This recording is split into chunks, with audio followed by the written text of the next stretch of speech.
Everybody say it mean. Who's that out there living the dream? Let's blow in the bean. Who's that still smoking all that green? Let's blow in the bean. Come on, y'all, let me hear you scream. Let's blow in the bean. Let's blow in the bean. Let's blow in the bean. Go. Let's blow in the bean. Here we are with a breakdown. We're definitely going to bring 108 breaking it down to you later on, but first we're going to go over a little bit of Twitter pop, a little bit of scandals, a little bit of just Twitter MMA pop. information. Twitter pop. One day we're going to be famous enough that fucking JT is going to do, I don't know why I picture NSYNC. Maybe we don't even have to go that big. It could be like one of the fat members of NSYNC that could do Twitter pop. What about one of the Hanson brothers? I don't picture their sounding voice. I picture like one of those high, like JC Chazé or whatever that guy's name is, like Twitter pop. Oh, nice. We will get there for sure. Like a poor man's Prince. I like it. I'm not opposed to any of it. Twitter pop when doves cry. Okay. So, some of the biggest, latest breaking news is the first official, Lesbian with the Bean 420 podcast. Whoop, whoop. We're coming at ya. Today, on this great day. Anyways, go on. You were gonna say So, something. up 420. And the I'm first, off the rails. right, another, what had ended up happening was the first official thrown fight, or possibly thrown fight in MMA on the books just happened, and it was Tai Hyung Bang, is in a South Korean fighter, fighting in the UFC. I think he has 4 or 5 fights, and he had been paid money by the Korean mafia to throw his fight versus Leon Kuntz, and he decided to throw the fight. The gangsters actually put close to $2 million in on Kuntz and ended up paying Bang as well. And Bang, in the middle of the fight, decided to not lose the fight and won a split decision against Kuntz. And the line movement actually swayed because of the wager that the gangsters bet.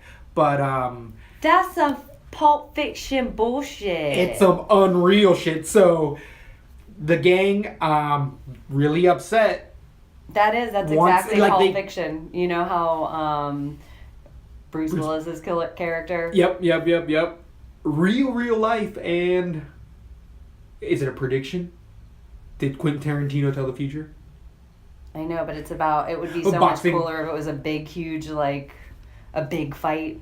Oh yeah, not just an under. Yeah. But I think that's where you do it is on the undercards. You can't do it a Sonnen versus Like Tito because Conor everybody McGregor knows it. does it to Floyd Mayweather. Right. Oh, that would be unreal. He doesn't have the ego for that. He wouldn't take that loss for that. Speaking of Conor, did you see that he was just voted by Time Magazine as one of the 100 most influential people? I have stopped subscribing to Time a whole long time ago. I don't care for Time. Who do they have? Astronauts on their covers as well? I know, influential.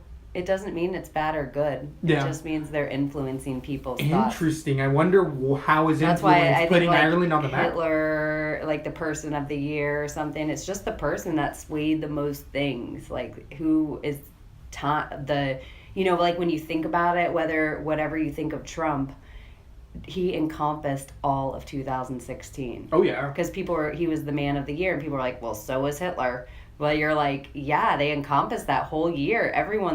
They were on everyone's lips. It doesn't mean it's bad or good. So but I just thought it was interesting. Like, I don't know if that's ever happened in mixed martial arts, that 100 most influential people of the whole entire planet, that's a big deal.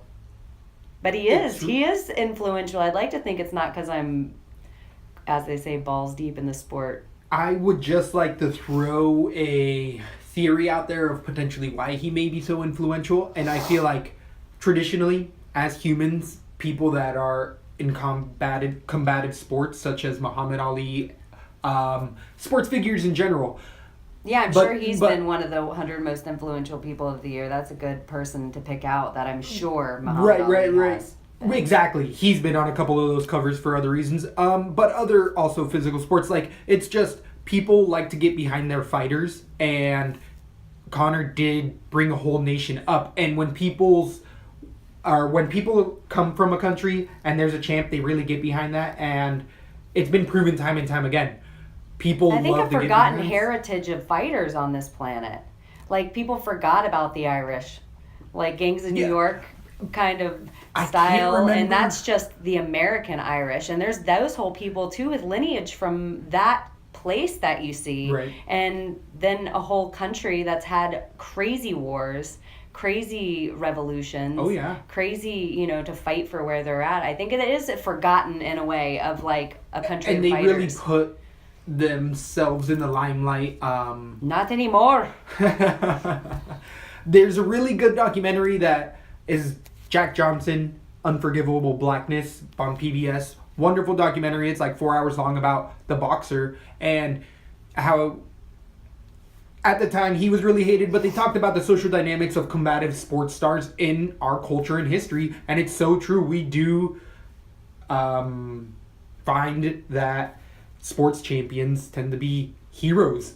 Look at freaking, who's that lady? Dang it, Caitlyn Jenner. Caitlyn Jenner. That's her. Yeah, right? Yeah. Isn't But she a sports star? Yeah, can we talk? Yeah, I mean, Right, the best 'cause- in the whole world. Well, she was on time.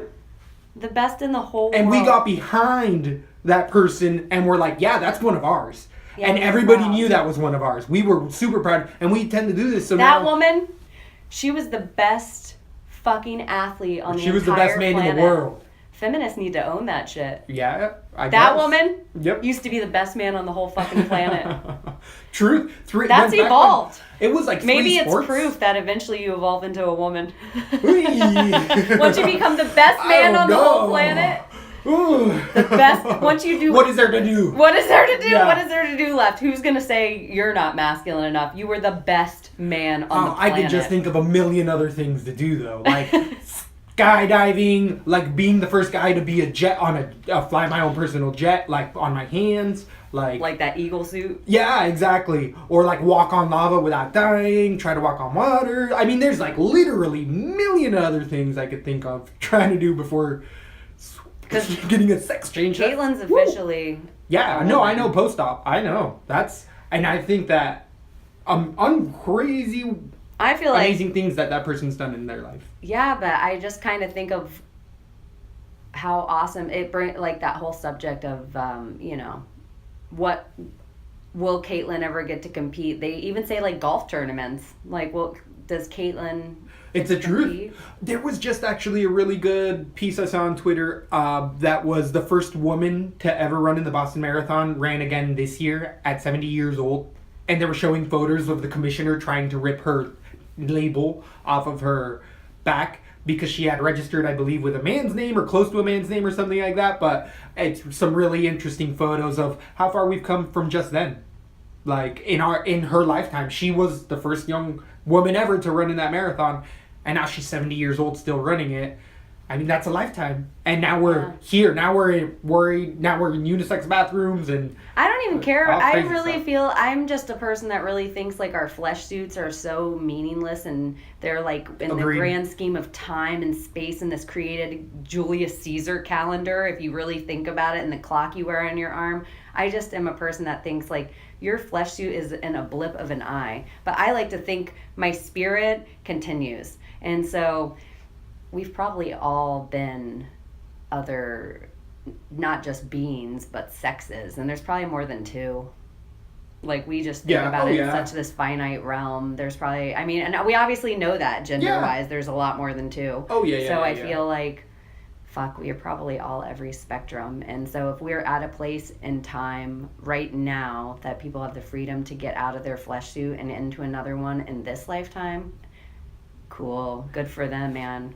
Are you for the surrogates, or what's that show with Bruce Willis, that movie where it's you go sleep in a table and then you're a little robot? Are you down for that?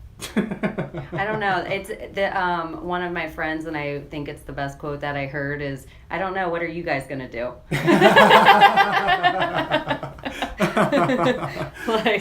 don't know. If you pick the right people to hang out with eternity with, it's like maybe we've already made that decision before in life. Yes, that's a theory I love. It's like we are in the Matrix. What if we're all in just like globes of blah, blah, blah, blah, blah. Yeah, I think your friends, you find each other all the different lifetimes.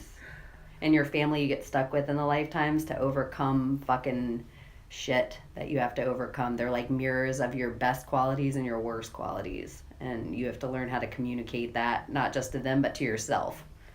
In my opinion of lesboology. Lesbology. Yeah, that's going to be my...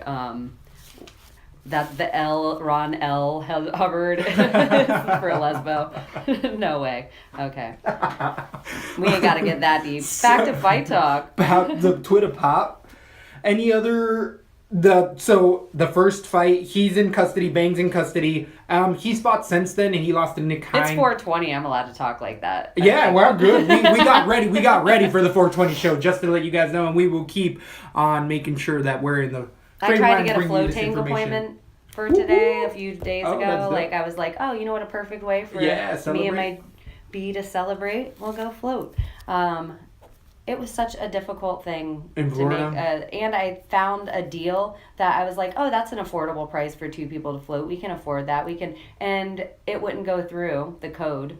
Oh, and man. So then they tried to charge $50 more than that price. I'm like, no. No, thank you. No. I'll fill my tub with salt. Yeah, I'm so bummed. But I was like, oh, perfect. Start the 420 off. Go to a floating, relax. Sound deprivation chamber and chillax. That's cool. That was a yay, and we were excited. Jules was like, book it, and I'm like, yes. Yeah, nice. That would have been cool. Anyways, if you don't know what it is, you guys should look into it. It's super awesome. It's nice, fun, relaxing Epsom salt bath. Go on. With other Twitter stuff that's went on, the Masvidal fight actually was switched to 213, the 213 card. So it didn't get scratched. Maybe the 211 card, but either way, we were saying it was scratched, and it wasn't. It just got moved to a pay-per-view instead of being on a Fox card. Which is so... that it should be on a pay-per-view. It should be. Yeah, that's a pay-per-view fight all day. All day.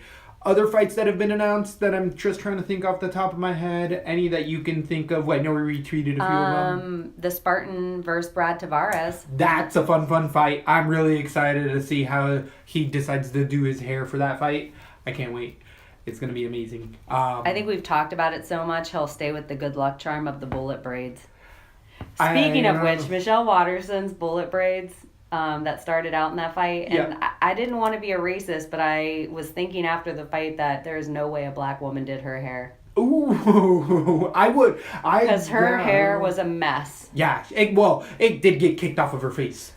Yeah, I've seen other, like, people in headlocks for an entire fight with braids, and true. that their it's shit true. doesn't get They fucked did up. just That come was right up. crazy. But then I also thought, which also, I don't want to be racist, but it could be that really nice Asian hair. That's what I thought. That silky hair. Smooth. It wasn't made for that. That's why you don't see Japanese girls with those cornrows in.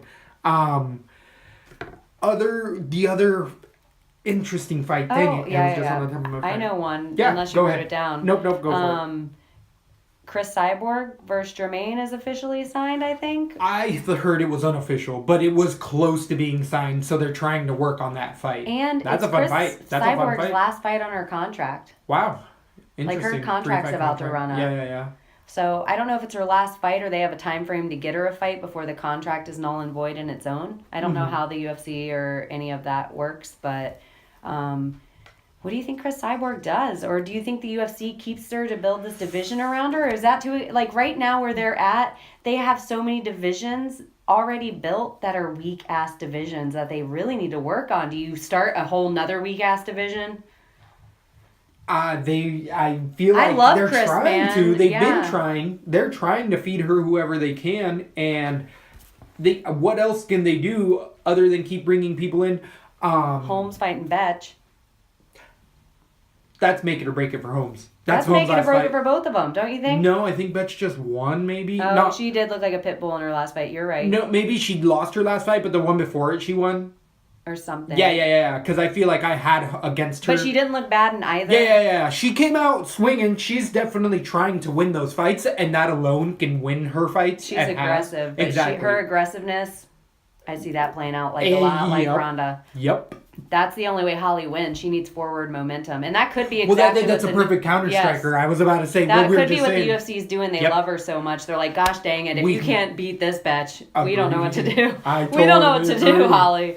Totally agree. I know WSOF just recently, World Series of Fighting, is changing their promotion and is somehow setting up a tournament. And they're shelling out tons of money for their fighters, but they just don't have the cards together, and they've just had a lot of hiccups. Really interesting to see how that promotion goes. The other thing that was really exciting that just happened was Tough Redemption came on, or what's this new Tough series with TJ and Cody? Oh, yeah. The Tough series, I believe it's Redemption. It is Redemption. The last fight on my list as well was great TV. Actually, I'm more excited for this because there's so many guys that I've already seen fight on the shows and be off, and just they were young men and now they're not, and it's fun to see where they're at now. I don't know if I like seeing some of these guys because I thought they started to get punchy a few years ago, have been fighting another organization for years, coming back, and that punchiness doesn't go away. That does not go away. Maybe it does. Maybe there's some nootropic. I'm excited about this. I think this, and Cody says if he wins this fight, he wants Demetrius Johnson next. I love that. And I am like, whoa, you just made Demetrius Johnson the most interesting he's ever been. Yeah. Like, that's a fun fight. As far as commercial selling, not his like obvious fight style. And it is also a friggin' dangerous fight for DJ. He could stay in the weight class he's in and be the one guy who retires without a loss, like at this level. Like or not a loss, but held the belt consecutively for this amount of time. 20 times in a row. Yeah. He could that could be eventually be his legacy. I think going up is how it's dangerous. He makes his. Well, he fought at 35 because there was no 25. He should do. I think he should do the one more fight to beat everyone for consecutive belt holds and then go up and weight. Like I think beat the record and then go up and weight. I agree. Do everything you gotta do. Have one or two fights to just hold that record and then go up. I think that would be the best. Back to Garbrandt Dillashaw. What do you think of this? That's a fun fight. I can't wait for that fight. It is crazy good. Yeah, it is gonna be, dare I say, the neon footwork, the neo footwork that people are talking about, which is just old footwork that hasn't come around in a few years, but they're calling it new because it's MMA-based footwork. Both of them have it. We've seen it by both of them, so it could actually turn into a chaser and a runner. And I think TJ might be doing the running. And that's a stylistically not a fun fight, but if the more and more I'm hearing, TJ's been out a couple times. I thought it was only once, but all they can prove is once on tape. Cody said, no, it's happened more than once. We just got it once on tape. And apparently TMZ is wanted $60,000. They were going to give Cody $60,000 for the tape, but Cody's like, I don't need $60,000. I ain't like that. And then he used it to fucking talk shit on TJ for being a snake and being like, TJ needs that money. He could do it, but he doesn't have the tape, and I don't need that money. I'm the champ. Like, it was gangster the way he played it off. I think that TJ's going to get too emotional in the fight. I think that is the dead on what we were talking about before. I think he has so much ego in it, and I think Cody's going to go in and kind of do what he did to Dom. The exact same thing. A lot of ego got involved. He got a little hurt. His game plan goes out the window. TJ does like to fight, and I think it's who keeps their game plan over emotion. I agree. And I would have said, if the last fight didn't happen, I would have had TJ in this fight all day. But after seeing the key word that keeps coming up over and over again for what is making the greats the greats, it's this patience they find in the ring when they are in the zone. Not to rush forward, to play and that's what that comes with Cody had. With combat experience. Cody was a wrestler and a boxer, a high-level boxer, which a lot of these guys have some sort of boxing credentials in the UFC as well when they were younger. And then now they just do MMA really well. So yeah, really excited for that. I recommend the show. Speaking of 420, Kevin Gastelum's return could be sooner than originally anticipated, and I just think this whole thing was a ruse to get him out of the Silva fight so they can put Silva in a more because money fight. he would lose that fight. And Silva I would think lose it's that so fight. silly. I think give Kelvin the fight. I think Kelvin is a good guy to build a fan base behind, and what better way to do it because Anderson Silva is going to bring all these eyes. Why not Kelvin? Why not Kelvin Fat Dilemma at 185, not 170? Yeah, I agree. I would love to see him against anyone right now. Also, with the 420, how do you feel about this coming up weekend that we might potentially see a medical marijuana-induced heart attack on the mat? How do you feel about that? Diego Sanchez talking about heart palpitations from potentially smoking too much medical marijuana. God damn it. I went and listened to the entire interview, and I love Diego Sanchez. Sometimes he just... I can't say anyone's a weirdo, or not, because he's not weirdo. He's his own thing, but sometimes people just need to be like, all right, dude, enough. And Ariel just let him keep talking, and I'm like, you turd. If you were a good dude, you'd be like, all right, dude, enough. Thank you. You don't need to make a fool of yourself. You don't have to ruin it for everybody. Yeah, it's so bad. It's so stupid. And he's so stupid. So I really think that this fight could potentially still be called off. If you start talking about having potential heart palpitations. Yes.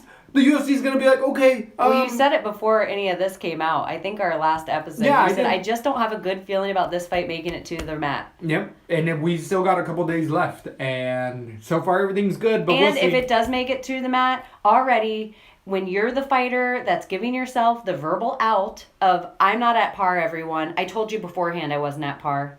You already have the mental escape of getting out of the worst 15 minutes of your life. Yep. That 15 minutes that you're going to be in the ring with Iaquinta is going to be the worst 15 minutes of your life. So now you already gave yourself a mental out. Now I move up Iaquinta from a decision win to finish. To me. I could see that 100%, and that was what I was going to do. So we should just go into our 108 breakdown out of Nashville, Tennessee. Did you see that he signed the contract for UFC 214 on July 29th, and now it's up to John Jones if he wants a tune-up fight or not? Ooh, that's close, because he has to be willing to take damage. He has to have the fight and then see if he's ready to be ready for DC in that amount of time, because you could have closed there. But he's been out for 2 years. He might be itching. There's freaking no one to give him. I was thinking about the division if he gets a tune-up Manawa fight. would be fun. Well, Manawa will be fighting DC if I think the Jones tune-up fight doesn't take the fight. I think Jones, Manawa, and then agree, whoever but fights DC. Manawa gets the tune-up fight versus DC if Jones doesn't take it. That sucks. Yeah, so I just feel the same way about it, and but I was looking through the division. There is no one else. But what would interest me? I don't know why this would interest me, and it's a crazy fight.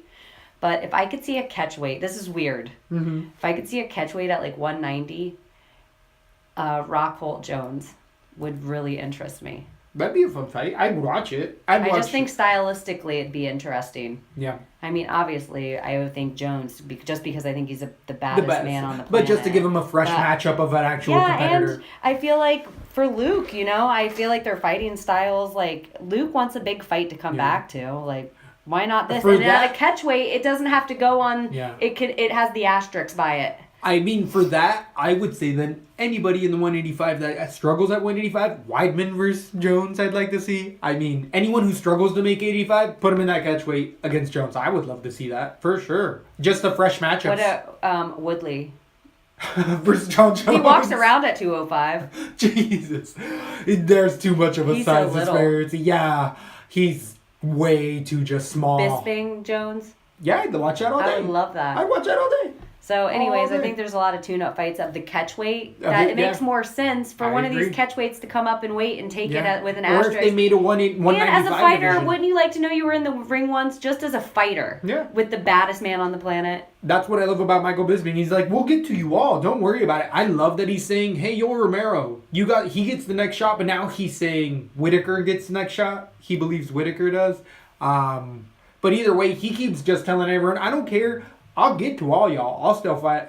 You gotta love that. That's one of the manliest. Like, there's other people like, maybe if they pay me enough. He's like, no, I don't give a fuck. I don't care. I will fight you all. Let's do this shit. And ultra competitors, that's why they are that's why they're champions. And not to end it with always this, but did you see that Dana said on Money Settled, Floyd 100, Connor 75 million? The ego. And Dana like came out and said, this is, it, but I'd like to hope, he's like, I owe it to Connor to get this fight done. Interesting. I read a little bit on it, but there's so much clickbait out there that there's other stories that I've been following. Like, he's always come through for me on really big times when I've needed him, and I owe it to him to get this done, and I trust him. Kind of like he'll be back, like I'm not going to lose him just because he's going to do this huge big fight. So I owe it to get it done, and I hope Dana, for Connor, even though Connor's making less on paper, I'd like to hope somewhere his pay-per-view buys or something are different, like in certain countries, so that he has potential in the back end to make, because to me, he's the bigger draw to the eyes than Floyd.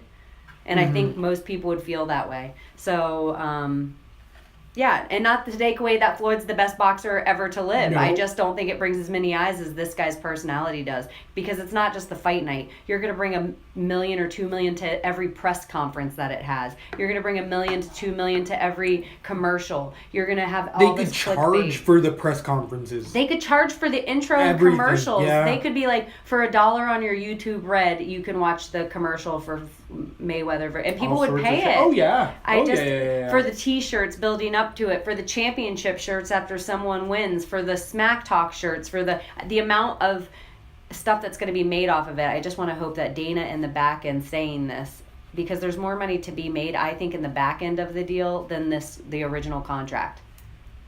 I could totally see that. It's going to be the biggest pay-per-view we can imagine. I would agree, and the hype is almost at its pinnacle, where how can it get much higher other than booking the fight? It's gonna be what they happened. Have to be careful not to supernova it, where it burns it the fuck out. And where it's burning out, that's what I'm saying. We're all over talking about it. It happened with Pacquiao Mayweather when they finally got it together. Pacquiao wasn't at his best, Mayweather wasn't at his best, and it was a fight that people are trying to fucking sue Manny Pacquiao for having a hurt shoulder, and it happens all the time, guys. Guess what? Every fighter comes in and is like, oh, I had a hurt rib. I had a broke toe. Everybody has something hurt. So it's just the name of the game. Okay, now we can get into Fight Night 108. Cub Swanson versus Artem Lobov. Ooh. Starting the night at the 125 division, we have Hector Sandoval versus Matt Schnell. So that sounds like a Yenta word that they would call somebody like, I don't like that friend that he has. He's a Schnell. Oh, what a Schnell. Yeah, doesn't it sound like that? I totally agree. Hector Sandoval is from Team Alpha Male. I have been hyped on this young man. He's coming out of Mexico, but he's been with Alpha Male for a while now. He is 5'2". At the 125 division, little guy. He's on the Demetrius Johnson side. But I feel like he's built like a little tank. He's a little fridge. He's a mini fridge. Really good movement. Atypical alpha male fighter. You want to see who Josh Emmett fight? Hector Sandoval. I would say Sandoval has better takedowns and shoots a little bit more. But the wrestling and the grappling, I'm going to give to Sandoval. I like his ground transitions. I think that he's a more well-rounded and training with not higher caliber, training with people around him that work with him for his size, because there's not too many camps that can adjust for a 5'2". Little man camps. Yep, exactly. Little man camps. He needs to be where he's at, and I think he's a up-and-coming prospect that in a few years, in a year or two, is really going to come together. He has a tough fight with Danger, and Danger's coming out of American Top Team. He's 27 years old. Hector Sandoval's 30. He is 5'8", so there's a big weight cut. For 125, a dude that's my height getting down to a $125. Skinny. I feel like he's good all the way around. There's not a flashy, or there's not a specific style that pops out for me. He's an all the way around good MMA fighter, but he's not That's what it is. He doesn't have anything that sticks out, so he can get beat. Where Sandoval, I can see his wrestling really takes over matches, where he's just mediocre, and he lost to I believe it was his debut, to Rob Font TKO, and that was his first fight in the UFC. Rob Font is a good striker. I do like Ron Font. That was only 3 months ago. That was a good scrap. They both got hurt in that fight. The striking is going to be in favor of Chanel a little bit, or danger, for the length and the way he likes to fight. But I think that Sandoval, being his size at the camp he's at, he's just going to go under him, keep taking him down, and this is going to be a wrestling-heavy decision fight for me. I think the same thing. I think Sandoval is one of the guys that this division is built for. He is a guy that he still gets to have his keep his very low center of gravity for his wrestling style, and every single guy he goes against is a Schnell. This isn't crazy for him. Has Schnell gone against a whole bunch of other little tiny guys like Sandoval? I don't think so. The other thing is he won a lot of fights. He won a lot of fights in Legacy, which is a good promotion. Yep. But it's not to the caliber of the UFC. That's what people are overlooking. So I just feel like when you take Hector Sandoval, guess what he has? He's fighting guys that are UFC caliber all the time. In fact, one of the guys that he's fucking around with is the champion of a division. Right. He's fucking around with Faber. He's like in a camp where he is messing around with UFC caliber guys. Not that Schnell's not, but something else we know about American Top Team. You might have that label, but they have camps all over. It doesn't mean you're rolling around with the champions of any division. It doesn't mean you're in the American Top Team out of Florida. It doesn't mean in fact, he's not. Right. He's fighting out of Louisiana. That is not the same camp that has all the gold in it right now of the American Top Teams. And I need to do my research. I don't know if he's actually, because he could be training I like what you're saying about, he's going down a lot of weight, and he's a guy, he does have a lot of length on him. Yep. Sandoval's not used to that length. Oh, yeah. He's a guy that's walked around in his little frame his whole life. He's always fighting 5'8" guys. I like Sandoval. I thought he was hungry in his last fight. I thought he looked so good. I thought he was exactly what you were saying. He is a picture of what comes out good out of alpha male when alpha male's tuned in tight. And he was a good representation in his last fight of that. Yeah, I totally agree. I just feel so he showed to me he's ready for the UFC caliber, where we still haven't seen that Schnell is. Not that this isn't the fight he won't prove himself, but I'm with you 100%. I think Sandoval decision all day, and I think he's going to get a lot of takedowns. I think he might be worth some points, even though he's decision heavy. What we just saw with Tim Elliott, takedown heavy fight, will get you a lot of points.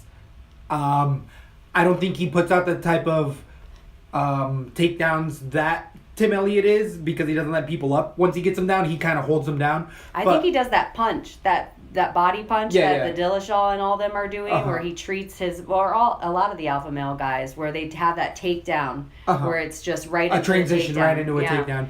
Yeah, and I just looked at the line. Sandoval is the minus 120 favorite as of right now, and Chanel is even money. That's surprising. Yeah, I thought so too. People have Chanel on Tapology. But which I even wrote to Twitter, Tapology, please, will you work on your mobile app?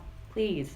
Will you just make it friendly, so then after I pick all my fighters, I can take one picture of every pick that I have on. Will you make it mobile friendly?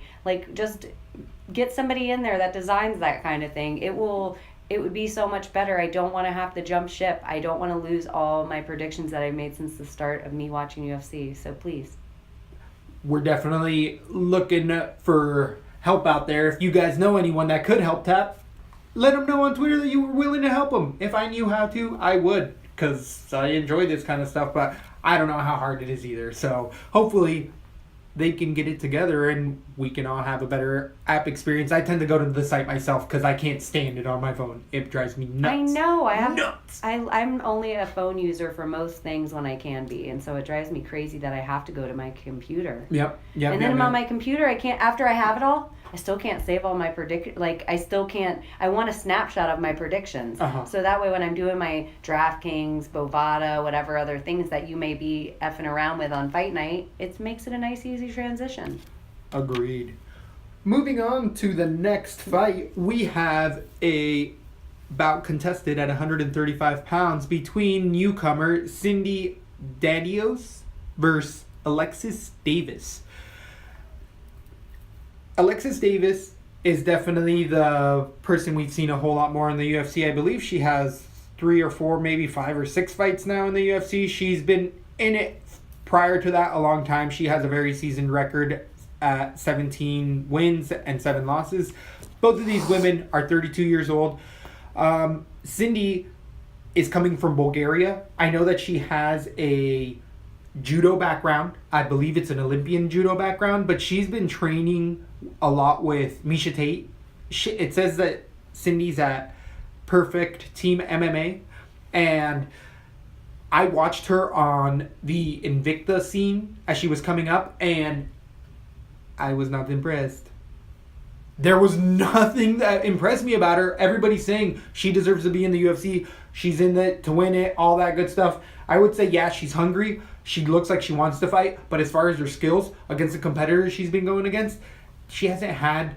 none of them have been close to Alexis Davis's level. Alexis Davis No, is she was way fighting more Ronda seasoned. during the height of Ronda. Yeah. Her last losses in her last 5 fights have been Ronda Rousey 2 years, 9 months ago. Then she won Alexis Davis against Sarah Kaufman via submission. And then she recently lost against Sarah McMahon, which... But we have to say... Sarah McMahon turned it around. I was a big non-supporter, and she switched it into second gear and then is now crushing women. So that loss doesn't look clicked in as her bad. brain. Sarah McMahon looks better than she ever has, and I'm a huge fan. It's like Nicole Kidman in Big Little Lies.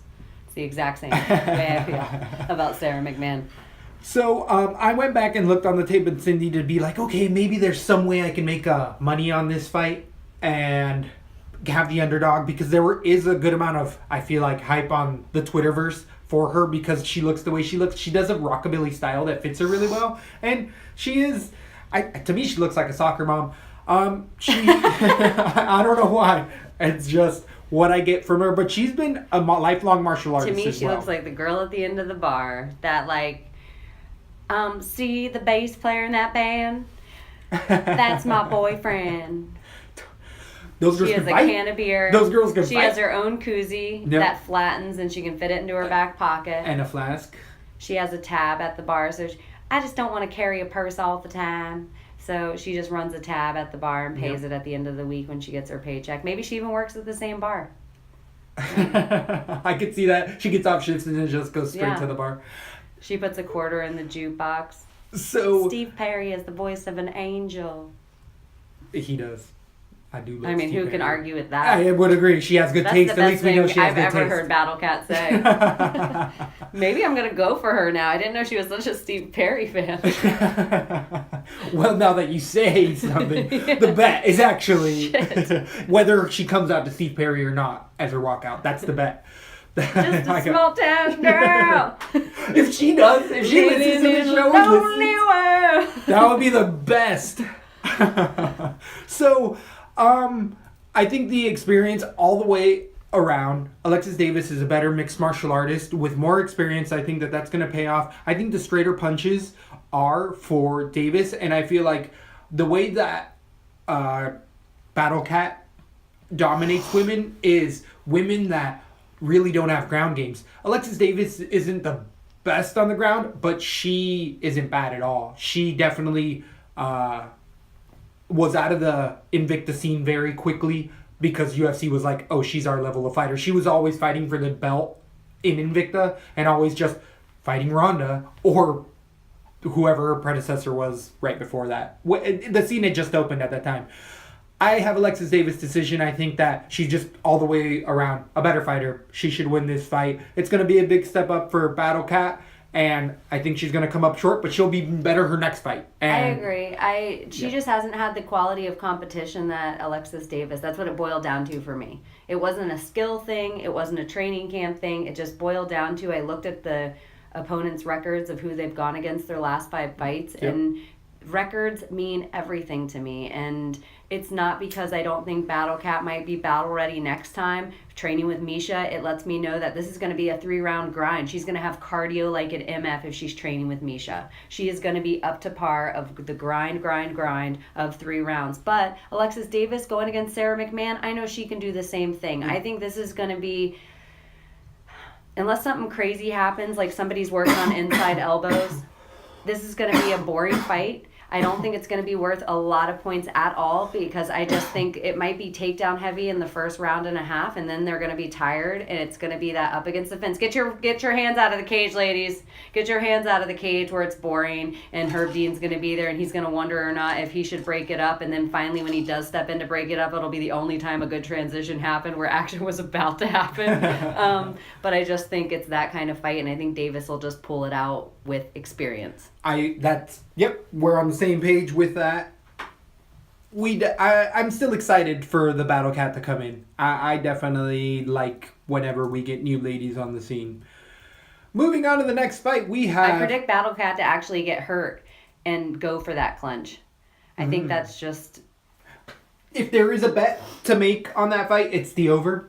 It's over 2.5 rounds. That's going to decision either way. Great call. Yeah, definitely. If you want to make a bet on that fight, or stay away from it on DK completely, I would not play that either way. No, on but DK. you could or go to finish. That might be one of the ones, like, do you think this is going to go to finish? Yeah. But yes that no. might not be worth anything because I'm sure everybody sees It's going to be that, and plus 300 for that. Moving on to the next fight at 155 pounds, we have Brian Barberina versus Joe Proctor. Brian Barberina is the hype killer, and Joe Proctor never really had a lot of hype, so I don't know what that means, but I'm feeling the same way. This fight I keep going back and forth on. I don't think it's as cut and dry as everyone. I know it's like, when I look at Tapology, only 10%. What are the odds on this? On the actual money line, I think Barberina is a big favorite, and Barberina is a minus 345. Wow. I don't think that Proctor's. should be like that. When you look at experience in the octagon, the same... The caliber of fighter Barberina has had is nowhere near Joe Proctor. I just feel like this is a dangerous fight. I just don't think it's cut and dry as 350. I know what you're saying, and there's no value in Barberina. Yes, I just at don't all, think because so, it's way people. closer of a fight. I would agree with that. I would say that. And I think it's almost dangerous for Barberina. He has never had a guy that has this much skill level before, and you have to think this. Just think about this. Yeah. I think that Joe Lozon looked so incredible his last fight. I think this guy, and I was looking at fight tape, and he is a scrapper and a grinder and hard and awesome. Like, I think he's coming into his own. Yeah. Something's happening with him. Who does he fight with? Joe Proctor. I just think this fight is a little more dangerous than everybody thinks. Yeah. And this could be, for me, an underdog pick. I'm changing my opinion right now. I had Barberina decision on my tap, but I'm changing my opinion right now as I think about this fight. The Barberina competition has just been like... I would say the competition, Colby Covington is a dark horse in the division. I have been on the Colby Covington because he's a heavy wrestler that strikes on the ground really well. And what I feel like is that... And Colby shut him down. Yeah, but Colby's going to do that to a lot of people. I Number like one Colby. training partner, Jorge Masvidal, when he went to Oregon State. So Barberina is underrated because he's, again, that ultra scrappy. I feel like not underrated. People have started to see. I feel like that Worley Alves fight was good competition. He got fed to Colby Covington. Colby Covington's on that next level. Barberina can beat Proctor. I think there's no value in it. Moving on. Look at Proctor's competition, though. Proctor has his last He's losses seasoned. are Mustafa. And that was submission, like, okay. He got knocked out. Out. The submission to Yancy Medeiros. I like Yancy Medeiros. I do too. He's a quality fighter. He just does dumb things sometimes. The Justin Salas, that was a fun fight. TKO, was it on the ground? How long ago was the knee? Show me how long ago the knee was from the Russian. Bing. It was long a enough year ago. Oh, yeah. I feel like Barberina, I think the UFC likes Joe Proctor. I agree. I think Barberina is a perfect, how we know ring rust is real. You need a tune-up fight. He's been out for a while. He's been out the right amount of time for that knee. To heal. So... And he's been with the Lozon brothers, right? There's two of them. Yeah. So I just feel like... But they own the same gym, I believe. And Yeah, they yeah, but I work just together. mean working all. Who else was there? Mickey Gall. Mickey Gall's there now. I like the At 170. and Jim Miller. Yeah, and he's moving down to 155. So I you know like Proctor this, you and, guys. For me right now, I'm changing it to Proctor. Well, and I'm going to stay Barberina decision. But I like that. I like that. That's what's going to get us, our name out there, because we can't be going with the same old chalky players. We can't go with the favorites all the time. And sometimes you just have to talk it out and think about it. And it was like Barberino, when he beat Sage, it was like, bah! On the tip of everyone's tongue. Everyone really loves him, but they don't quite remember why. And then it's like, oh, Sage Northcutt. Like, and not anything against Sage, but every single time we see Sage go against a ground guy, every single time he gets wrapped up. Yep. So I just feel like Proctor, seasoned, the right camp. That it might not always be the right camp, but it's the right camp right now. And we usually see it go in that direction. We were talking about it with Lobov. Like, he wins, Connor wins later, and they have this similar game plan. And I already feel like Joe Lozon's going to win his fight later. Makes sense. I see this wheel rolling in that direction. I think Barberina also is going to want to come back from this, and in that loss, he's going to get better as well. Barberina's fun fight. It's a fun fight. It's a fun fight. I am excited for that fight. I am too. I think it's going to be a good scrap. Yeah, I agree. It's going to be a drag-out fight. Moving on to the next division, back to the ladies at 115 pounds, we have Jessica Penne versus Danielle Taylor. This, I think, is going to be an incredibly close fight. I don't know what the line is right now, but Danielle Taylor is going to give up to size to a lot of women. I think she's in that 5'2" range. This is Penne Taylor. Penne is the minus 130 favorite to the plus 110 for Danielle Taylor. And for the competition of what we're saying, we could just go on the last fight of who fought who and how high a caliber. Penne's fought the top, where Andrade is her last TKO loss, but Andrade is fighting JJ for the belt, and prior to that she had lost to JJ as well in a 5-round fight. That was maybe 4 rounds. That was one of the most brutal women fight we've ever seen in the history of the sport. JJ ruined Penne's nose. Do you remember that? She just kept picking her apart, and it was where everyone said, holy Jesus. Justin Timberlake think JJ, and JJ's like, I just ruined the lady's face. That was, and then she lost to Carla Esparza in a unanimous decision on the show prior to that, and she had beat Ronda Marcos in a split decision, which I had Marcos prior to that. And I think Marcos is one of the only people that Danielle Taylor's lost to. Nope, she lost a split decision to Morose, and prior to that, King of the Cage, Janie Colleen. But Danielle Taylor has much less experience. Penny also was on the first Tough Show for the ladies, and Taylor lost to Morose in her first fight. Am I wrong about this? Has Danielle Taylor changed camps? Because wasn't she out of Atlanta?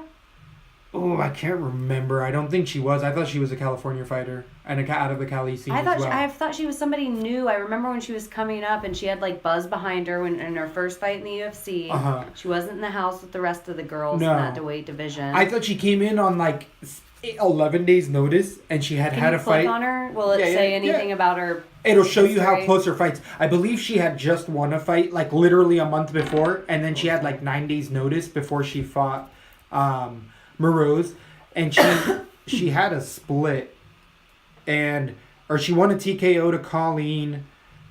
This was 5 months.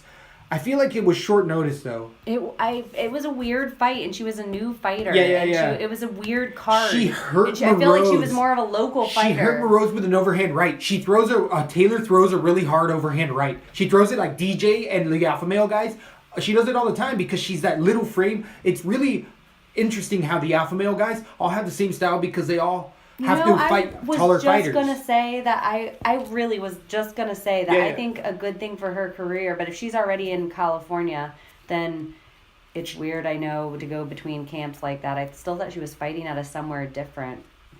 Muay Thai. I wonder if it has like fight history or where she's from, but I guess if she's fighting out of California, whatever. So either way, she had a split to Morose. I think she's a scrappy fighter. I think she has a career in the UFC. And if you remember that Ham fight? Yeah. That was a brawl. It was a brawl. And no one expected either Taylor of them to took big steps up in her competition from that Morose fight to that Sohee Ham. She really did. You could see the progression because that's how new she is.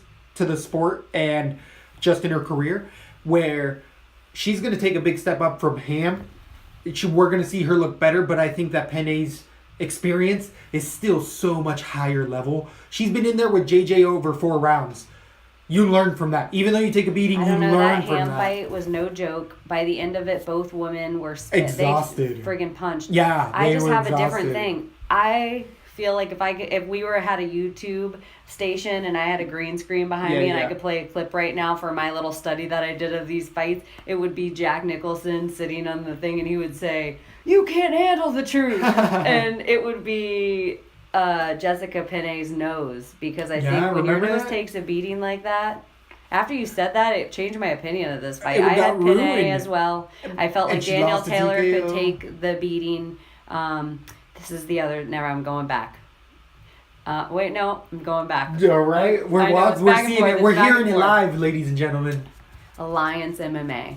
Yeah, exactly. She's at a camp that's elite. She's working with Dominic Cruz. And the number one thing I would say about Danielle Taylor is she should go to a team like Alpha Male. Like, I think that would be important for the next step of her career. Her training partners, she's not 5'1", 5'2". She's 5 foot even. She would make PVZ a better fighter. She would make somebody with her. Yes, like, because she's athletic. She has what. We're shouting out to you, Faber. You need to get Danielle Taylor. Or Taylor. It'll be good for a lot of people at your camp, and it'll be great for her. And I think Taylor, she's somebody, if I'm UFC marketing, if we're sitting in a marketing office right now for the UFC, I'm putting money behind Danielle Taylor. I think she's fun. I like her fighting style. I think she's exciting. She has not been in a boring fight. She's made fighters that I've seen in other fights before boring as hell. She's made them fight. I like her. I feel like the Moroz fight might have been a little bit dull at times, but it was because Moroz got hit by that right hand and was like, "Holy shit, I'm gonna back off." This is gonna be a scrap. This is gonna be a scrap. Yeah, I think this is this is a fun fight. I still have Pene just because seasoned, but the thing about Pene, she could get her to the ground. She has been in there with 2 murderers. Her last. Yes, exactly. Like, she's only lost. She's in the Weidman / Luke Rockhold. She's only lost to the champions. But she didn't. Or people that are going to the championship. I feel like, though, 9 months ago she got a TKO. The thing with it, though, she doesn't. That's how she loses. That is by a TKO. So if there's a finish, you say Money Danielle Taylor is the bet you want to make? I remember a long time ago when Danielle Taylor was first coming into the UFC, and you were like, I watched tape on her and she has punching power. Yes, she does.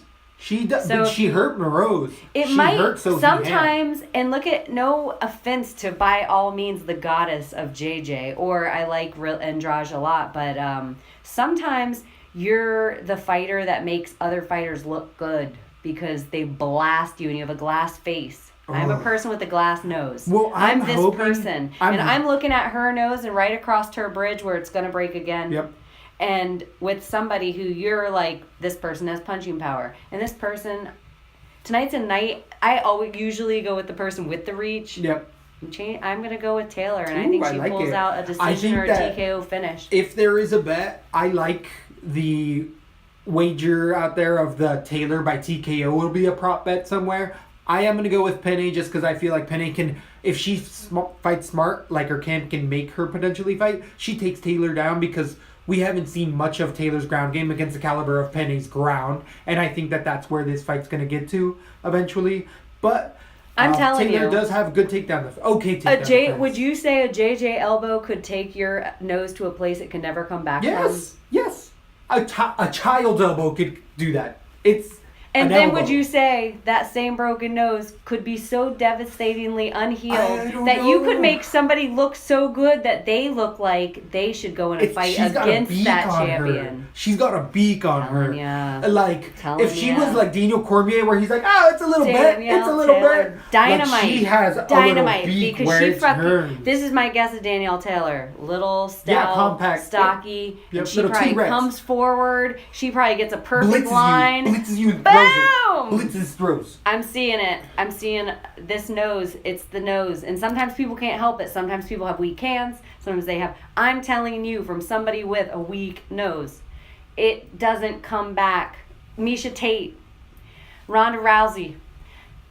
once you break that nose, I don't know what it is. I don't know if What? men are Your totally nose, different. Well, maybe men just let their noses go. They never get them reset, and then Yep. they end up with squishy noses Yes. that they're like, fuck it, I have a fighter's nose. I'll get it fixed afterward. Watch Dane Henderson. He goes, "Oh, you can do this," and he touches his nose to his cheekbone with one finger because My there's nothing nose there. does have no give. It is Yeah. all cartilage, and even pressing it with the slightest amount of pressure feels like, oh, I could break my nose with just the pressure of my own finger. It's Yeah. such a glass nose. So I feel like all the ladies, not that they all do it, but look at... I like this. I like Yeah, this. I This just- is something that maybe other people overlook, and hey, that's why we're bringing it at you. These Like, are maybe you point need of to views. go with the soft nose. Right, You just right, need right. to let it go There's if you're going to things fight that- and then get the nose job after your career's over. It'll be better for your career. Mm-hmm. It's like people with a soft body. You can't have a glass nose. And Yeah, I agree. I totally agree. Maybe there's... I can't wait for this fight. There's a couple more on What here was that her I can't last wait win? for. Who? For Penne. Penny, it was a good fight against Marcos, Ronda Marcos, and she was the dark horse of the house. And Marcos has come out and looked good in the UFC. And then prior to that, she lost to Esparza, who was a current champ. Penny did. And then prior to that, she... Daly in the house, but that was in the house. But that was in the looked house. Great. I liked I don't her like those house personality, but fights. Daly never looked great. I don't like the house fights, but Penny's been fighting top caliber where Sohee Ham has not even touched the caliber of those fighters. Detailer. I don't even know why I'm feeling it. I like it. I'm I like feeling it. I could see the I think TKO accumulate there. Oh I yeah, you explain where you're it. like, I if you agree. had I Daniel could put Taylor money on your that. card, that was dynamite, and I would be On my a JJ DK, Walker. that would be a DK play because of Penny being the favorite. If there's a TKO in that fight, it would be Taylor getting it on Penny. So I'm saying, picture of Penny's nose, Jack Nicholson. I could You see can't submission. handle the truth. It would I be could him see saying submission it to her Penny. nose. But I'm gonna And go then solid I would with a be, decision. I would change my name from Dynamite to The Truth. Moving on to the next fight, we have Scott Holtzman versus Michael McBride at 155 pounds. Michael McBride, again, an atypical, all the way around, general good fighter. Okay takedown defense, okay strikes, okay chin, okay defense. It's all okay. There's nothing that sticks out to me in his fighting style. He's coming out of the Iowa scene, which I've never really thought was the biggest. He lost to TKO in his last fight, which was his debut to Nick Lentz, which Nick Lentz does not really TKO too many people. I feel like it was a ground and pound finish, a lot of elbows on the ground.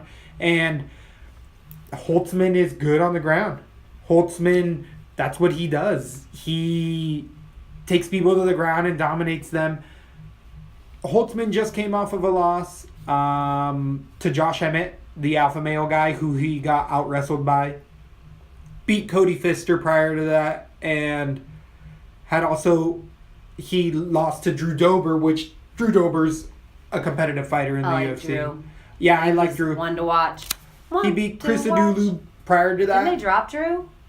I think they did, and that's a bad Crazy. drop. Because he would have been a good investment. I liked him. Yeah, he was me starting too. to come, get into his groove. He was getting into his man body, Oh, even though he was a big looked kid. good his last Yeah. fight. He came out ripped. I think anyway. they did, but yeah, so not a bad loss for Holtzman. Holtzman's not losing to low caliber guys by any means whatsoever.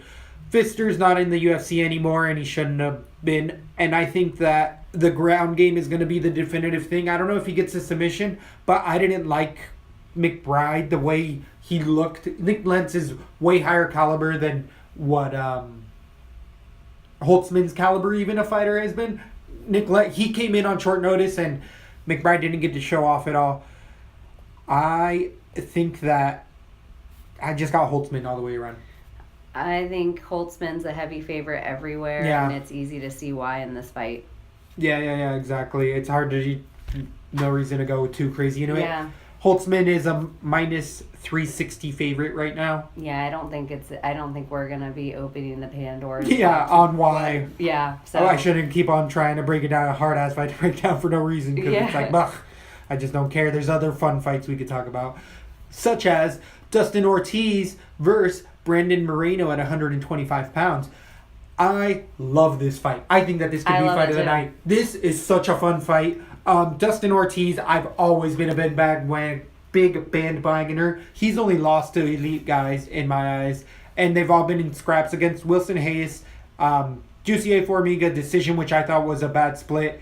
He beat Zach Makovsky. Willie Gates is And the Makovsky was definitely a split-worthy fight. Yeah. And Benavidez is also a constant Maybe contender. I could be totally biased too because I think I had fun sides that night. Yeah.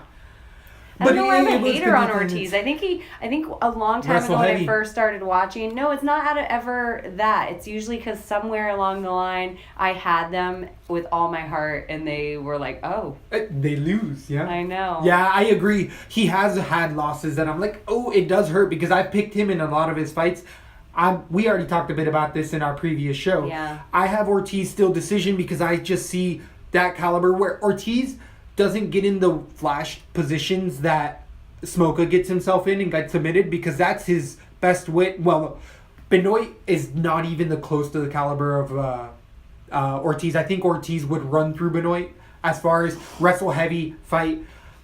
If there's a bet to make though, because I think it's 2-1 favorite, minus 200 for Ortiz right now, and it's all decisions, is the flash submission Moreno might jump on that guillotine just hard enough because Early when he's dry. Exactly. And Ortiz has had people jump into, like Formiga was constantly, like he rolls really well. Didn't He Moreno flows get really hurt well in at the fight. beginning of that Benoit card though, and it showed us how tough he was? Yeah, I agree. Yes. I Benoit love hits hard Moreno. too. I just think it's not from And he his looks good. last 5 fights. I like Moreno too. I just like him. I like his personality. He's scrappy. I think he's good for the UFC. He looked good on the show, in the Mexico Tough Show. He looked good. A lot of people opened, and he did open a lot of eyes. He lost, I believe, the Yair in the first fight of the His body season. looked better in the last fights. Like he's coming into his UFC body. Uh-huh. I think that I like Moreno on this. I think Ooh, this, that's you got some underdogs. You got some parlays to get. You're gonna get. I know. be I getting have like plus Moreno 1,000. decision. I just think Woo, he's gonna. I like that. I think he's gonna take the first round dry. It's gonna be a lot of like weird ground stuff going on, heavy submissions. He's such a young kid. Yes. Can you imagine how big this fight is? That's where I think Ortiz is. But we are in wrestling a year career of the UFC and- of young champions. We are in this new phase of UFC. These guys, Moreno came up in MMA. There was no American wrestling league in Mexico because he's Mexican coming into the USA. I can see him holding his flag at the end. I can see him holding the mic at the end. I think he wins, and I think it's an emotional little speech.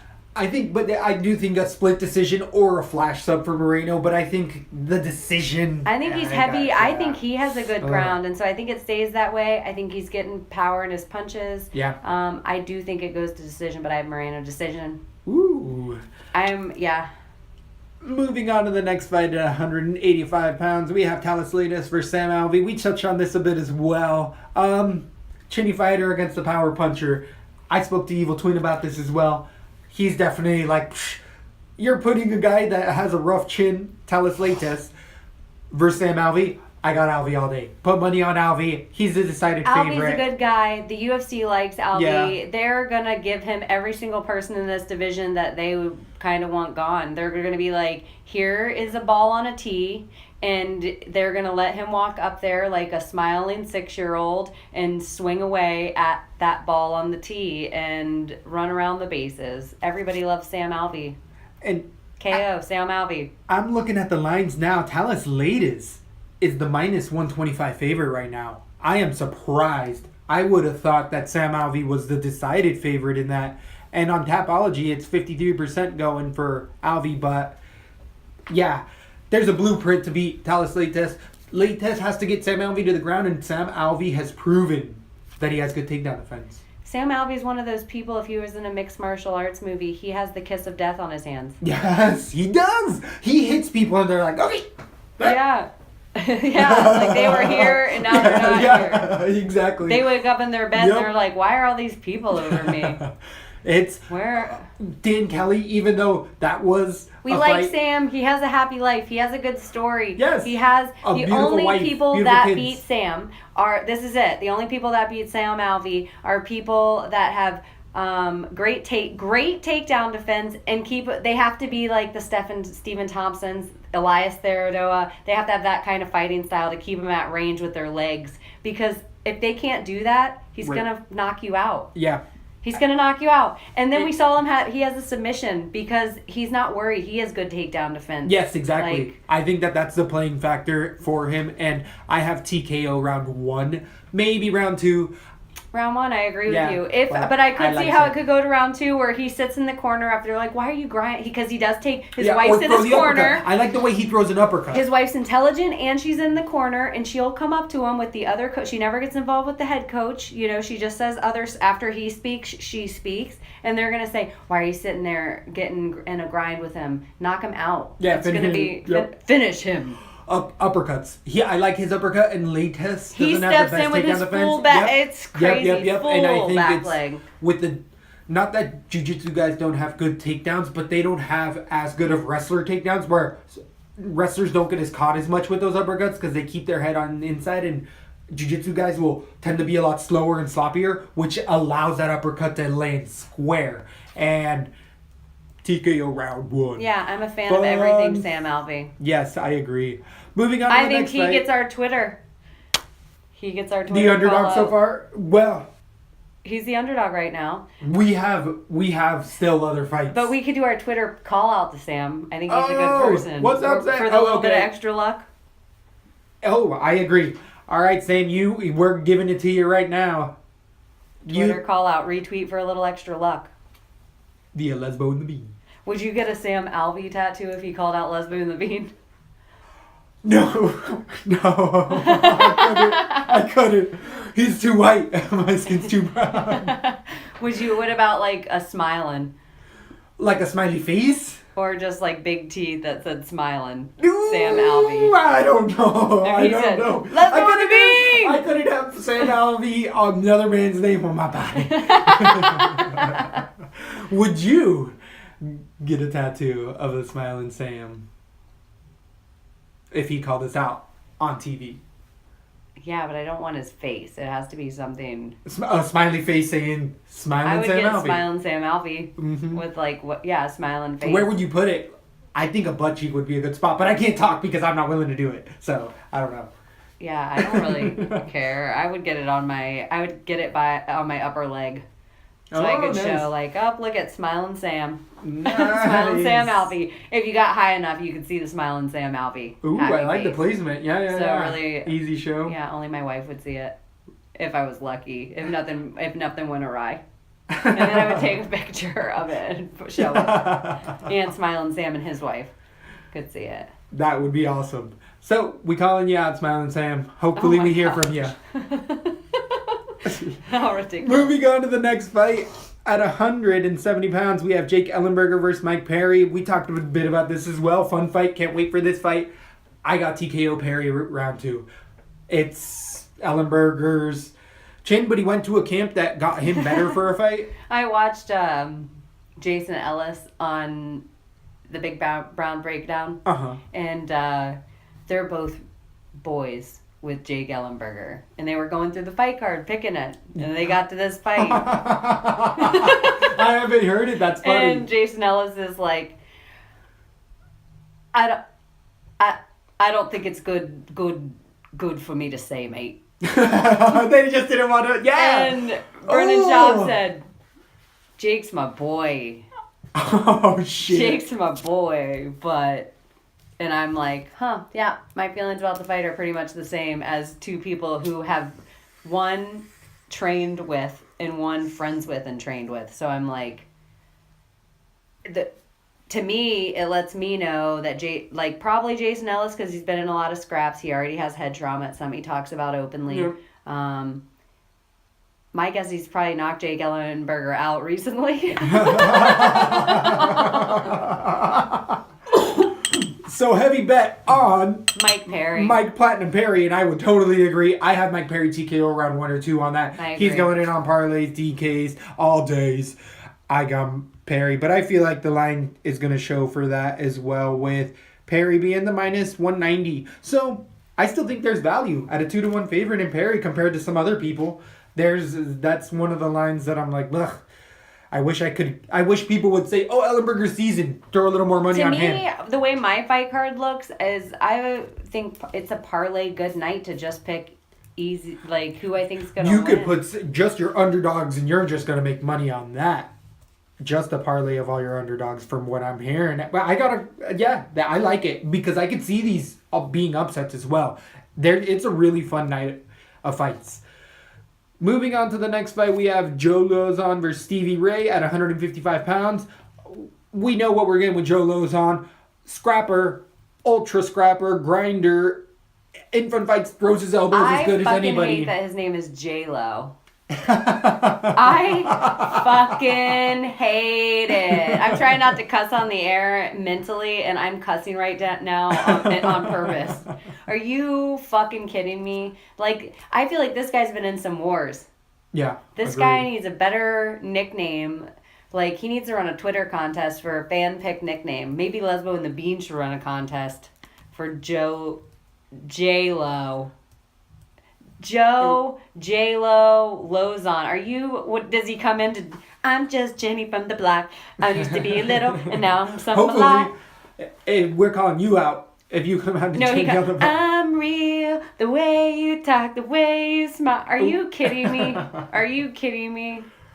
Go on. I don't know if it's the fans that gave him that. I think it might have been online. He's always had a big social media. He was one of the first to really have the social media stuff going on. I think, again, we did talk about this a bit.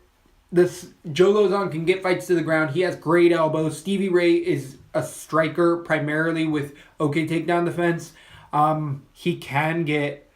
He got beat in a decision versus Alan Patrick, which that was a split decision. Alan Patrick is like glass nose. He's glass jaw. Yeah, have you seen those photos? Blech. Right? And then he lost a split decision to Pearson, and Pearson's a big step up in competition compared to anyone Stevie Ray's ever fought. When you say gatekeeper all the time, I think just Ross Pearson. Ross Pearson. So he's cracked that gate. Joe Lozon is a big step up from Ross Pearson. Somebody who has no glass nose because he has no nose. Yeah, agreed. You've seen that diminish over the years. Joe Lozon, crafty, still a scrapper. He's beat people. Those elbows, I just keep playing it over my head. I think those elbows are going to somehow, or he's going to get it to the ground, and I think it's a submission. He's coming together. I feel like we're seeing this Twilight 32 year for fighters be agreed. there. Perfect amount of time, I agree. He reminds me of Rory McDonald. Like, there's something about I just think he's going to come together. Everything about it. His fights are exciting to watch. I like Joe Lozon. I agree. Totally agree. He's always an exciting fighter. It's always a fun fight with him.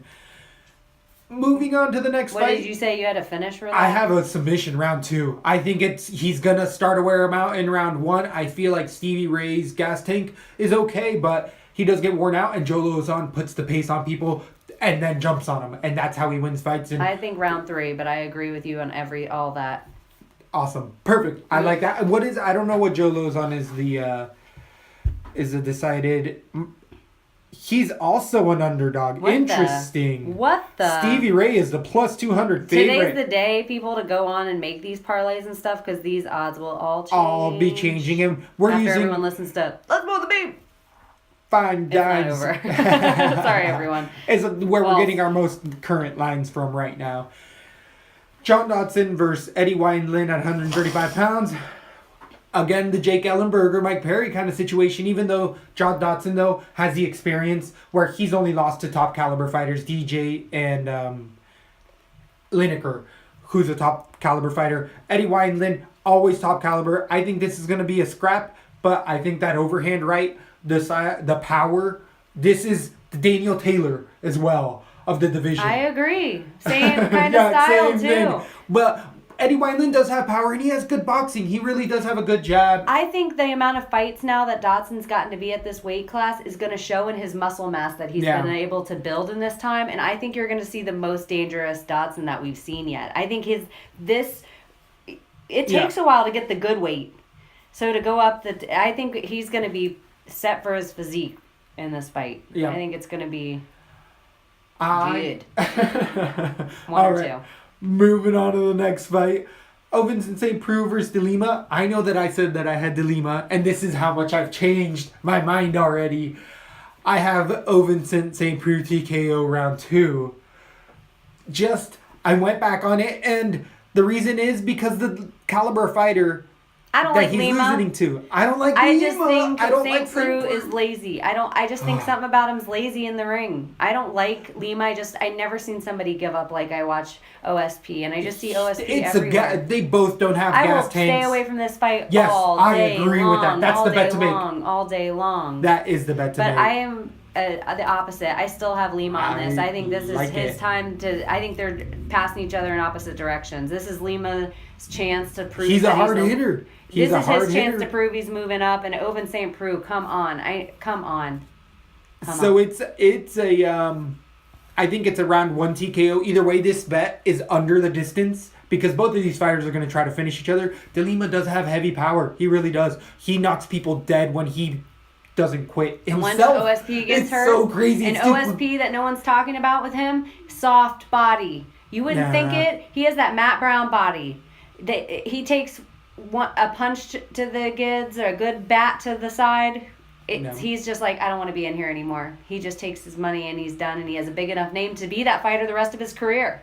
It's going to be a fun fight to watch and stay away from with a 10-foot pole. There's other fights to make money on. We give you a bunch of other underdogs. If I have a De Lima's throwaway got card, it. I might put the Lima KO where I'm one. DK, because it it's could gonna be either way. cheap. Yeah, it is one of those that you do that with. We have still on the books Diego Sanchez versus Ali Quintas. As of now, they're still something about fighting. your gut says Yeah, no. it's not gonna happen. Something about that heart and that 420 all up in your lungs is gonna ruin you. Get the hell out of here! God damn it, Diego Sanchez. Why would you say it? So we already talked about this as well. Nothing has changed in my mind. I think it's a decision fight because Diego is so scrappy and lion-hearted, which is his new nickname apparently. That he rechanged himself. He's changed his name like 4 or 5 times. Al has looked a little bit thicker in the face, the interviews I've seen, but I feel like he's just going to cut 15, 20 pounds the night of. But he's a long-time wrestler. He's done it before. I think that ring rust might play a factor and help Diego a little bit. That's why I'm giving this a decision. But there could be a finish for Al. There could be a finish in there and a TKO. I think Iaquinta is hungry and he's mad and he's making his run. He is the sweet spot in MMA where they grab this rung of the golden ladder at 29. I think they're into their body. They're smart. He's friggin' ready for it. Diego Sanchez is one of those guys that is one of the guys you got to get past to get to the big fights. Agreed. And I think that Iaquinta's ready. I think he has the good personality for it. He's more comfortable on the microphone. I think it all has to come together for the entertainment sport this is now. He has a good name for it. I think it's a fun name to say, which I think is important. And I think he's going to finish the fight, but late in the fight, because I don't think Diego's a schmuck. Agreed. But I He just will think not quit. we were That's talking why I about gotta it say earlier. decision. I think somewhere Diego already made the decision that it's different. Right. He put that quitter, he said quit somewhere, and I don't like that. So it changed from a decision to a finish for Iaquinta. So, moving on to the main event. We heavily talked about this because it is an interesting matchup. I've gone a little back and forth on this. I have as well because it's crazy what we're saying. It's absolutely crazy. This isn't Whitaker level of crazy. Whitaker wasn't this big of a underdog. This is even on the today, as many underdogs as you have, this is the biggest underdog of the night. Artem Lobov at plus 525 or minus 750 for Cub Swanson. So it was 700 a couple days ago. Now it's 750. More money's come in on Cub Swanson. I went back to this and kept watching the Ishihara fight. People say that Ishihara, the magnitude of the fight got to him and he gassed. I still think the pressure in those leg kicks. Went back and looked at the tape. Artem Lobov checked he made him pay for every single strike that Ishihara threw, and he wasn't ready for that. And I think that that's going to throw Cub off as well. And that's a direct style of the gym. We heavily talked about who he's training with, how they're training, and you're as good as your last fight. And Cub Swanson has beat still the fight of the year. But you made, I think, the biggest point that is still falling on me is that he had that brutal fight 4 months ago. And he's been in many brutal fights his whole career as well. He's almost been in as long as Diego Sanchez. And he's not a spring chicken. Exactly. He's after the crest of the best him. So, I just think that... Here's the other thing that you were saying about camps. That is I think a nail in the coffin for every single fighter that has gone against dudes in these camps. The more tape you give them, the more studying they can do. And they're like John Jones mentality in the books, where somehow they figure it out. And who has friggin' more tape than Cub Swanson? Yeah, I totally agree. He has more mat time. He has almost a Frankie Edgar style mat time. Decisions, his entire career. But also, he has losses, enough losses on tape, where every fighters have Achilles heel. The double flying knee from WEC, and that was prior to the UFC. Jose Aldo throws a double flying knee, switches the knee, and they both land. And he gets double cut in the first 10 seconds of the fight. You watch it on tape. It's just spontaneous. He didn't plan for it. Cub didn't plan for it. And he ducked for a shot, so it accentuated. Cub was done. And Cub's also had one of the most gruesome injuries, like Alan Patrick's jaw. Cub Swanson had his face split in half, where the bones. And they had to set his face, and his family told him, this was already 6 fights ago. Don't fight anymore. Your face, you shouldn't be fighting anymore. He took a knee from a partner in the gym. They threw a knee, and they threw it full force, and everybody's like, that's an asshole move. People actually say that he should press charges, and he's like, no. It was training and whatever. It's like, happens what it happens, but that guy doesn't train with us anymore. He's not allowed at the gym. We don't need people like that here, because that's effed up. But Cub Swanson, unbelievably technically sound, and also amazing. Yeah, he's probably going to be in another fight of the year. Yeah, this is going to be another battle. This is going to be a hell of a scrap. But I still have Lobov decision. I could even see a TKO for Lobov. I agree. Because and I think the Lobov, everyone's fight. Everyone keeps talking about the championship rounds, and I don't want to discredit all these amazing analysts. I'm by no means calling myself a fight analyst, but I'm like, are you kidding me? This guy's training with somebody that turned his cardio. If you don't think he went through the same camp to turn his cardio to a Nick Diaz style cardio for a 5-round fight, you're crazy. I agree. This guy's been training, and knows. Everyone says Conor's not defending his belt. Yeah, he might not be, but he's going to 5-round fights. They might not all be belt defensive. He's the type of but guy. They're not 3-round fights. He's the type of guy that might not be looking for a fight or openly training, but I feel like Conor's loyal enough of a friend that says, you take care of your friends. So he's getting Artem ready for his fight, and he's mimicking Cub Swanson's style of fighting. Yes, and he would also, I think, tell Artem he's not ready if this fight before it was signed. Oh, no, but I think he's a good enough friend that he would have said that. Yeah. I think he thinks he can beat Cub. And Conor, gotta go with Mystic Mac on this. So, you got upset cities. You got DK lines to pick, especially if you're going via any of my picks. Yeah, at all. Just the underdog city for you. I think I got 1 or 2 in there myself. This is an exciting night of fights. I am back and forth. I think that you have educated picks. I think you have good points in every single one of your picks. I don't think that they're crazy at all. I am going a little more chalky and going down the safe road. But if there is a safe road, I think these lines are going to change heavily in the next 2 days. I don't think there's going to be as big. So I think if you want to make today's the day, this is when they're going to look the sweetest if you're going with any underdogs. And the DK lines are already out as well. Definitely put out our last weigh-in card. We usually put that together Friday after we watch the early weigh-ins, and then in case tailgate happens. Maybe put together a few DK cards for you that we might be going with. So see how those that are going to be better, because I know the lines are skewed. I looked at them a bit, but it's like crazy. I think Sandoval's the second highest favorite. You can find all this at lesboandthebean.com, and try putting it in twice. For some reason, when I put it in my browser the first time, it comes up with a weird, other shit going on, but if I pressed the next time, it'll go right to it. So lesboandthebean.com. It'll also have our Twitter on there, at lesboandthebean, but it'll all be on lesboandthebean.com. You can find all of the podcasts. So we're going to keep working with iTunes about whatever seems to be happening. And for the people that are listening, thank you very much. We are seeing and hearing it, and thanks for the feedback.